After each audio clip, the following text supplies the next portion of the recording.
ছোট থেকে শুরু করে এখনো অবধি আমাদের জীবনে অনেকগুলো বসন্ত আমরা কাটিয়ে এসেছি। বসন্ত নিয়ে কবিগুরু রবীন্দ্রনাথ ঠাকুর কত গানও রচনা করেছেন এবং আধুনিক শিল্পীরাও দোলকে কেন্দ্র করে কত গান করেছেন।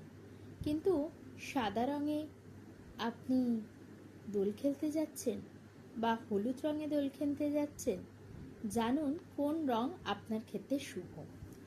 এই ভিডিওতে আমি বলবো রাশি অনুযায়ী কোন রঙের পোশাক পরে আপনি রং খেললে আপনার জীবনে আসবে সৌভাগ্য। যারা মেষ রাশির জাতক জাতিকা তারা অবশ্যই লাল এবং হলুদ রঙের পোশাক পরে দোল খেলুন। দেখবেন একটা বছর আপনার জীবনে সৌভাগ্য বিরাজ করবে। বৃষ রাশির জাতক জাতিকারা গোলাপি ও সবুজ রঙের পোশাক পরবেন। মিথুন রাশিরা সবুজ রং একদম পরবেন না, সবুজ বাদ দিয়ে আপনি যে কোনো রঙের পোশাক পরতে পারেন। কর্কট রাশির জাতক জাতিকারা সাদা বা রূপালী রঙের পোশাক পরবেন।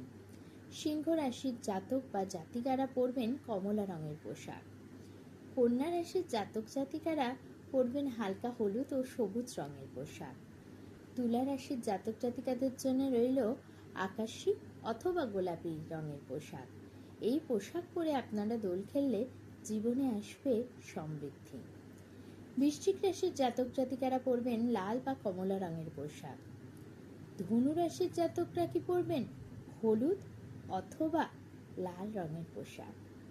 মকর রাশিতে নীলই শুভ, তাই আপনারা এই বছরের দোলেও নীল রঙের পোশাক পরতে ভুলবেন না যেন।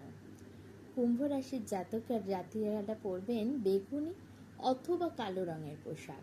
এই বছর বেগুনি অথবা কালো রং আপনার জীবনে নিয়ে আসবে গুড লাক। আর মীন রাশির জাতকরা পরবেন হলুদ রঙের পোশাক।